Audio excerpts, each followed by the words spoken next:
Chemistry के सभी चाहने वालों का और भविष्य के डॉक्टर्स और इंजीनियर्स का केमिस्ट्री वाला चैनल पर हार्दिक स्वागत है, हार्दिक अभिनंदन है। मैं विजय कुमार सोनी आपका हार्दिक स्वागत करता हूं, हार्दिक अभिनंदन करता हूं। आज का दिन, इस वीडियो का दिन, जो कि आज बड़ा ही इंपॉर्टेंट डे है, जिसमें हमने चंद्रयान 3 के रूप में चंद्रमा पर, जस्ट कह सकते हैं साउथ पोल पर फतेह हासिल कर ली है। इसी पक्ष में एक बात कहना चाहूंगा जो कि आप लोगों के लिए बड़ी इंप्लीमेंट होती है कि रफ्तार हमारी धीमी रहेगी लेकिन उड़ान बहुत लंबी होगी। रफ्तार हमारी जस्ट धीमी रहेगी बट कहते हैं उड़ान हमारी बहुत लंबी रहेगी। तो इसी के साथ यही कहूंगा कि यूं ही पढ़ते रहिए, क्योंकि जिस देश के बच्चों का सर किताबों में झुका रहता है वो देश कभी भी कमजोर नहीं होता। इसी सीक्वेंस को आगे चलाते हुए हम बात करते हैं रासायनिक बलगतिकी में लगभग समापन वाला टॉपिक, जिसे हम कहते हैं अभिक्रिया के वेग का टक्कर सिद्धांत। अभिक्रिया के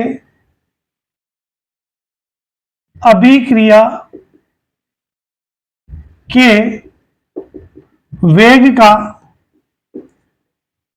टक्कर सिद्धांत बड़ा ही इंपॉर्टेंट है। जहां आर्हेनियस सिद्धांत फॉलो नहीं होता था, वो सिंपल रिएक्शन के लिए, साधारण अभिक्रियाओं के लिए अप्लाई होता था, ये थोड़ा कॉम्प्लेक्स जटिल अभिक्रियाओं के लिए अप्लाई होता है। इस सिद्धांत का प्रतिपादन जो किया था मैक्स ट्राउज ने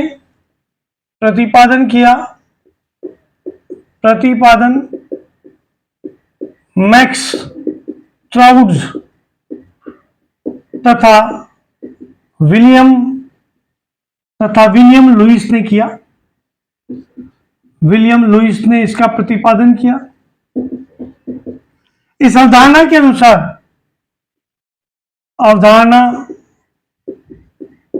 के अनुसार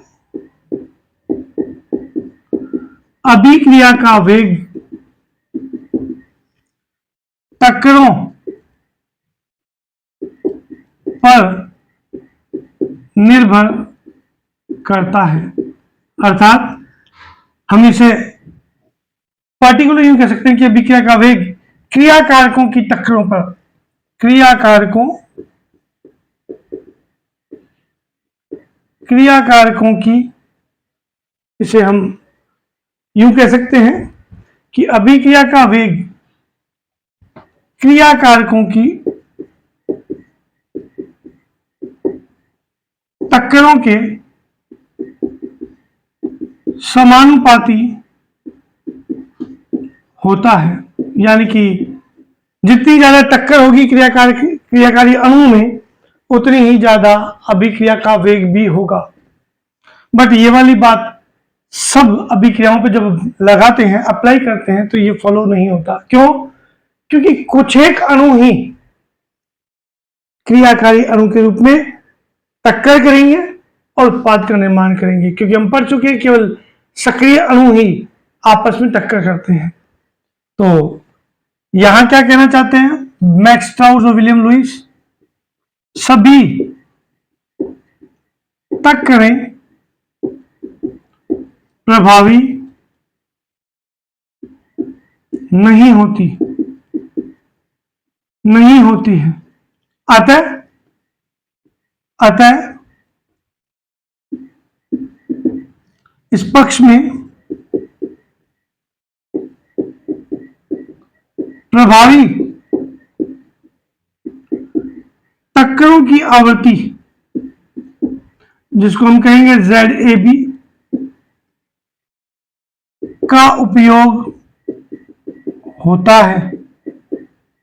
अर्थात प्रति सेकंड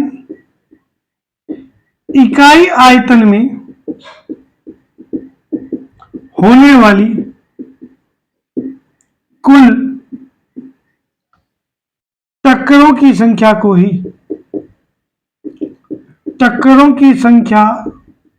ही प्रभावी टक्करें कहते हैं। प्रभावी टक्करें कहते हैं या टक्कर आवृत्ति कहते हैं। और प्रभावी टक्कर केवल वही कर पाते हैं जो कि अपने आप में सक्रिय अणु होते हैं। इस पक्ष में मैक्स ट्राउट्स ने और विलियम लिवाइस ने एक अपना समीकरण दिया जिसे टक्कर सिद्धांत का समीकरण भी कहते हैं। ये समीकरण आपने दिया dx अपॉन dt अभिक्रिया का वेग, ये वेग नियतांक, जब क्रिया कारक को निशानता इकाई हो तो वेग नियतांक के बराबर होता है वेग। z ab ले लिया और ये e बेस log वाला minus EA upon RT power में, समीकरण नंबर 1। और इस बात को प्रभावी टक्करों को कुछ इस प्रकार से समझाया कि यहां A प्लस B क्रियाकारी पदार्थ है जो कि आपस में जुड़ करके उत्पाद में बदल रहे हैं। और टक्कर होने के लिए इंपॉर्टेंट बात यह है कि जब A और B आपस में टक्कर करेंगे तो पुराने बंधों का वियोजन होगा, नए बंधों का निर्माण होगा और उत्पाद का निर्माण होगा। इस पक्ष में यहां पर आपने दिया ZAB E base minus EA upon RT, जहां आपके पास में ZAB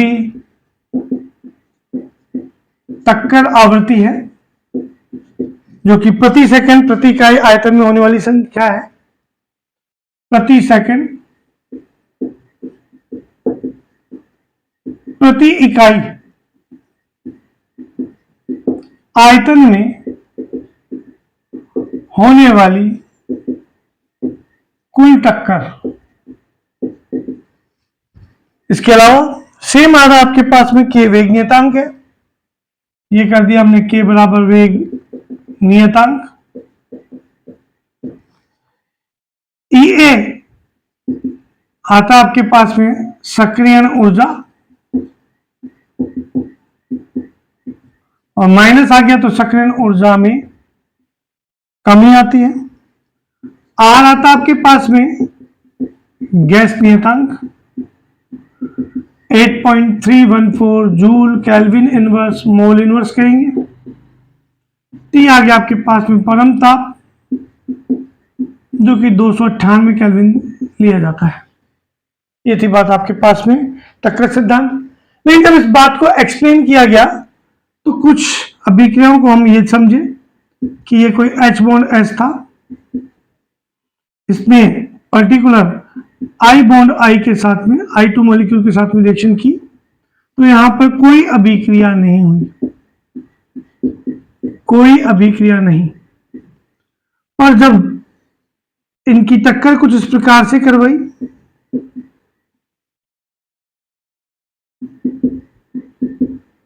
तो अब यहां पर 2 ऑफ HI का निर्माण हुआ। यानी कि इस बात से क्या प्रतीत होता है कि टक्कर ही होना अपने आप में सफिशिएंट नहीं होता, पर्याप्त नहीं होता। टक्कर होते समय अणु का अभिविन्यास भी निश्चित होना चाहिए। तो अर्थात प्रभावी टक्करों के लिए क्रियाकारी अणुओं का अभिविन्यास भी निश्चित होना चाहिए, जिसे हम अपने आप में त्रिविम विन्यास कारक भी कहते हैं, स्टेरिक हिंडेंस फैक्टर भी कहते हैं, 3 dimensional steric hindrance factor English में। तो अभिविन्यास का होना भी जरूरी है। तो अभिविन्यास के पक्ष में पर्टिकुलर जब लिया गया तो इस इक्वेशन में, इस समीकरण में एक नया फैक्टर और जोड़ दिया गया, dx upon dt is equal to k बराबर p के साथ z के साथ ZAB के साथ मल्टीप्लाई कर दिया p को, और ये E base minus EA upon RT, और ये होता है यथार्थ टक्कर सिद्धांत, समीकरण नंबर 2। टक्कर सिद्धांत। दिक्कत ये आ रही है आप लोगों को कि साहब अभिविन्यास का क्या मतलब है, तो हम नेक्स्ट स्लाइड में बात करेंगे, इस मैटर को आप अच्छे से पढ़ें।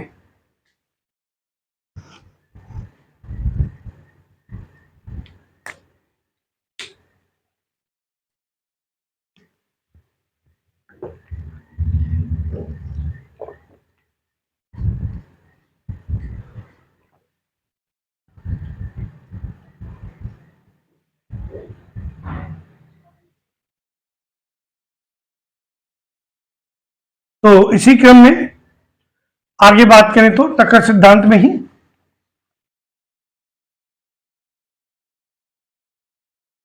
जहां P आपके पास में अभिविन्यास स्थिरांक होता है, प्रायिकता स्थिरांक जिसको कह सकते हैं, ये आता आपके पास में P अभिविन्यास स्थिरांक। इस बात को हम एक एग्जाम्पल SN2 अभिक्रिया से समझ सकते हैं कि SN2 अभिक्रिया में आमतौर पर CH3Br पर जलीय KOH का अटैक करवाते हैं। तो नाभिक स्नेही प्रतिस्थापन अभिक्रिया कहते हैं इनको हम लोग, नाभिक स्नेही प्रतिस्थापन अभिक्रिया। ये आ गया नाभिक स्नेही प्रतिस्थापन अभिक्रिया, जिनकी कोटि का मान 2 होता है, यानी कि इन अभिक्रियाओं को हम कहते हैं द्विअणुक नाभिक स्नेही प्रतिस्थापन अभिक्रिया। तो यहां CH3OH का फॉर्मेशन होगा, निर्माण होगा, और KBr बाहर निकल जाएगा।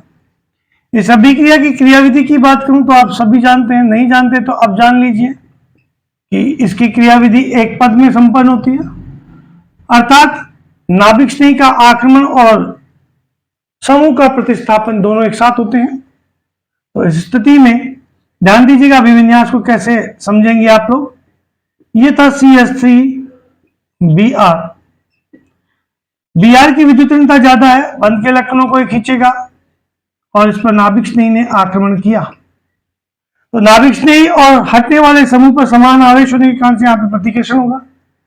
तो यहां तो कोई उत्पाद नहीं बनेगा, अगर ये यहां से अटैक करता है तो कोई अभिक्रिया नहीं होगी। परंतु अगर इसकी स्थिति कुछ इस प्रकार से हो, CH3 और यह आ गया आपके पास में Br, विद्युतनीयता Br की ज्यादा, कार्बन की कम, नाभिक स्नेही का आक्रमण, तो ये अगर पीछे से अटैक करता है तो अभिक्रिया में उत्पाद बनेगा।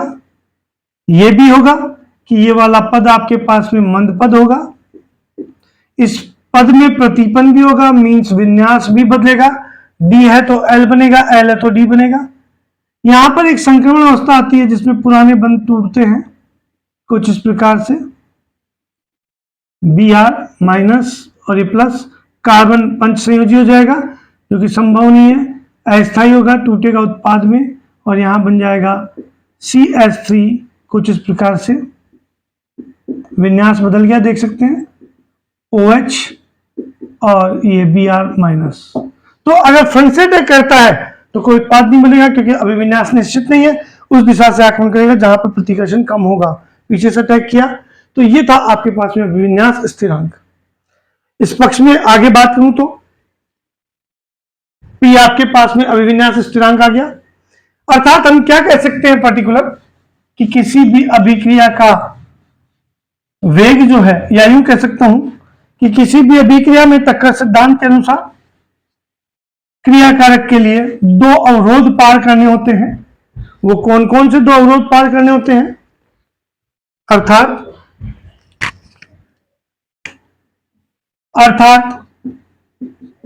अभिक्रिया में क्रिया कारकों को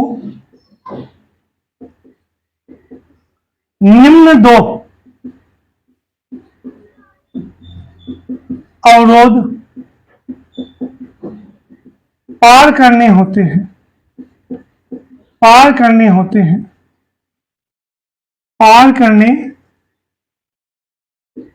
हैं। पहला अवरोध कि सक्रियण ऊर्जा पर्याप्त होनी चाहिए, और दूसरा जिनको हम बैरियर के नाम से भी जानते हैं, दूसरा आपके पास में उसका त्रिविन्यास मीन्स अभिविन्यास उसका निश्चित होना चाहिए। तो क्रियाकारक का अभिविन्यास टक्कर के समय क्रियाकारक का अभिविन्यास निश्चित होना चाहिए। यह था आपके पास में टक्कर सिद्धांत। इसी में हम बात करें टक्कर सिद्धांत की तुलना कर दें आर्हीनियस समीकरण से, तो कुछ इस प्रकार से टक्कर सिद्धांत तथा आर्हीनियस समीकरण की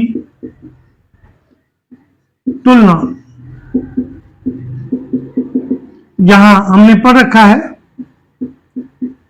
आर्हीनियस समीकरण आपके पास में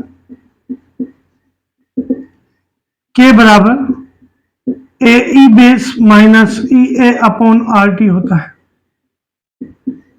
और अभिक्रिया का टक्कर सिद्धांत आपके पास में होता है के बराबर पी जेड ए बी, और ये ई बेस माइनस ई ए अपॉन आर टी। समीकरण नंबर 2। समीकरण 1 व 2 की तुलना से आपके पास में निकल के आता है ए बराबर पी जेड ए बी, अर्थात अगर आर्हीनियस समीकरण में ए का मान चरघातांक का मान P Z A B means प्रभावी टक्कर ए और बी के बीच में होने वाली, तो पी जेड के बराबर हो जाए ए का मान, तो आर्हीनियस समीकरण टक्कर सिद्धांत के बराबर हो जाता है। ये था आपके पास में टक्कर सिद्धांत और आर्हीनियस समीकरण के साथ में तुलना।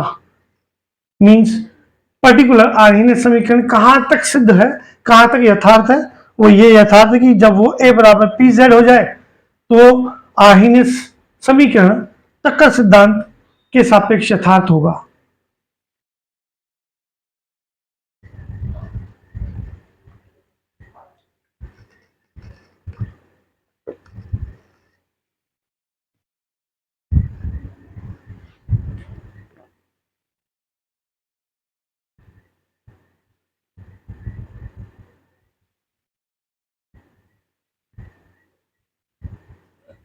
इसी क्रम में आगे बढ़ते हुए अंतिम टॉपिक जो कि बहुत छोटा टॉपिक है उसकी बात करना चाहूंगा,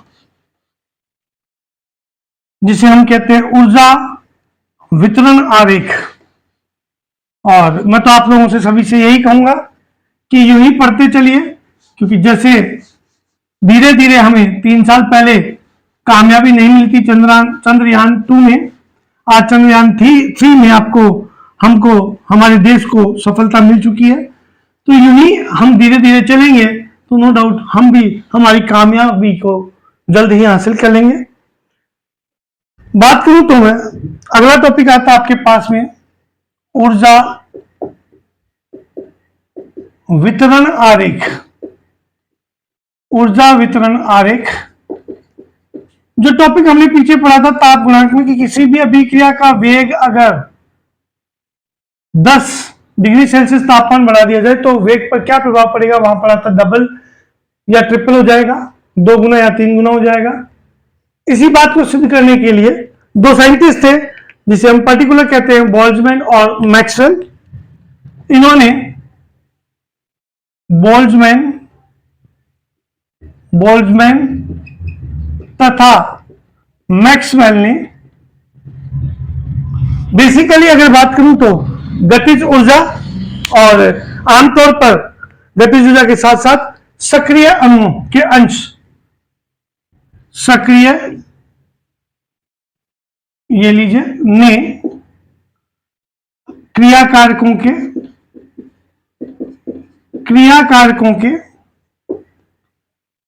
अणुओं के सक्रिय अंश तथा गतिज ऊर्जा के कह दें या ई कह दें के बीच आरेख स्पष्ट किया। आपने क्या कहा कि यदि किसी भी अभिक्रिया के क्रियाकारी अणु के सक्रिय अंश कह दें अणुओं का सक्रिय अंश और ये कर दी ई गतिज ऊर्जा, तो यहां आपके पास में वक्र कुछ इस प्रकार से प्राप्त होता है। ये आपके पास में अधिकतम ऊर्जा जो आ रही है कुछ इस प्रकार से।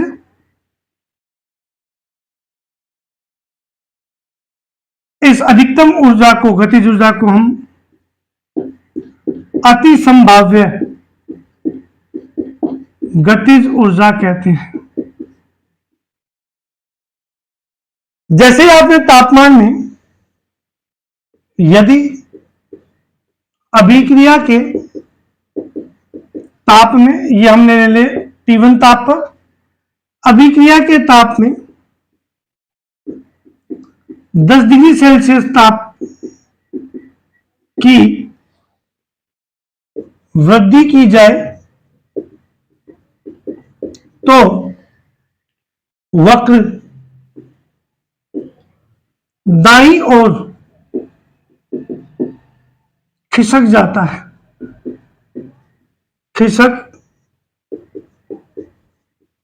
है, और ये आपके पास में उत्पाद बनने का एरिया आ गया कुछ इस प्रकार से।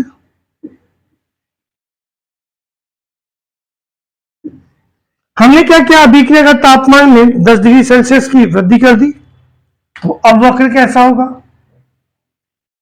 कुछ इस प्रकार से।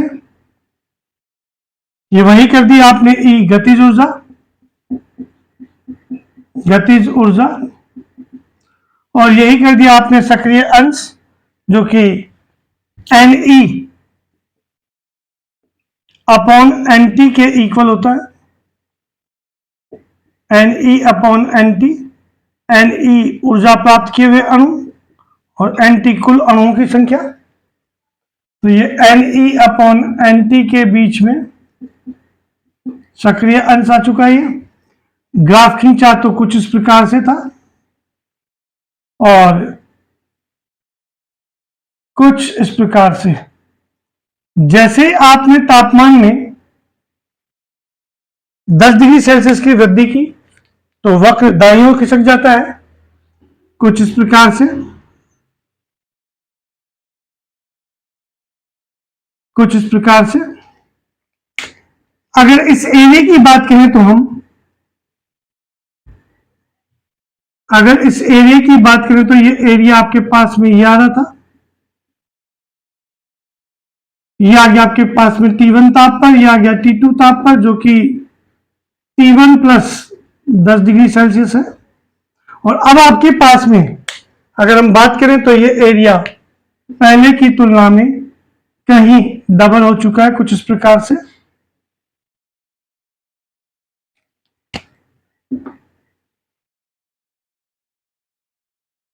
कुछ इस प्रकार से, और ये एरिया पहले की तुलना में आप देख सकते हैं जस्ट डबल है।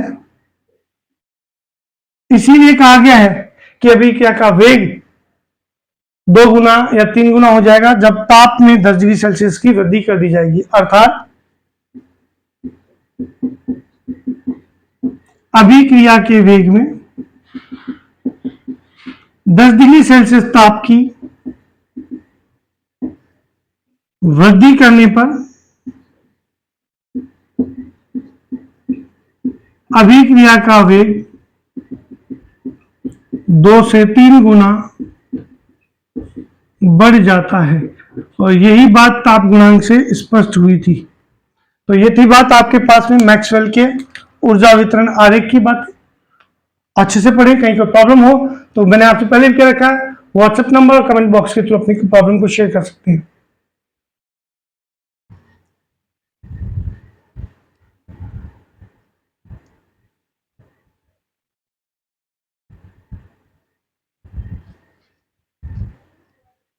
भविष्य के डॉक्टर्स और इंजीनियर्स को तथा केमिस्ट्री के चाहने वालों को एक बार फिर चंद्रयान-3 की सफलता के लिए आप सभी को हार्दिक बधाइयां। पर्टिकुलर मैं विजय कुमार सोनी आप लोगों के लिए यूं ही, मैंने कहा ना कि रफ्तार हमारी धीमी रहेगी लेकिन उड़ान बहुत लंबी होगी, इसी विश्वास के साथ में आपने बहुत अच्छा सपोर्ट दिया है और यूं ही आशा करता रहूंगा कि आप यूं ही भविष्य में सपोर्ट करते चलेंगे। ज्यादा से ज्यादा शेयर कीजिए, सब्सक्राइब कीजिए ताकि और भी बच्चे जुड़ सकें, क्योंकि कारवां स्टार्ट हो चुका है, अब नहीं रुकेगा जब तक कि मंजिल नहीं मिले। इसी विश्वास के साथ नेक्स्ट वीडियो में मुलाकात होगी एक नए टॉपिक के साथ में, जिसमें हम बात करेंगे चैप्टर रासायनिक बलगति के लिए विभिन्न न्यूमेरिकल्स की, और उसके बाद में एक नए चैप्टर की, जैसा कि आपसे वादा किया था, उपशास्त्रीय रसायन की बात करेंगे। इसी विश्वास के साथ धन्यवाद, शुक्रिया।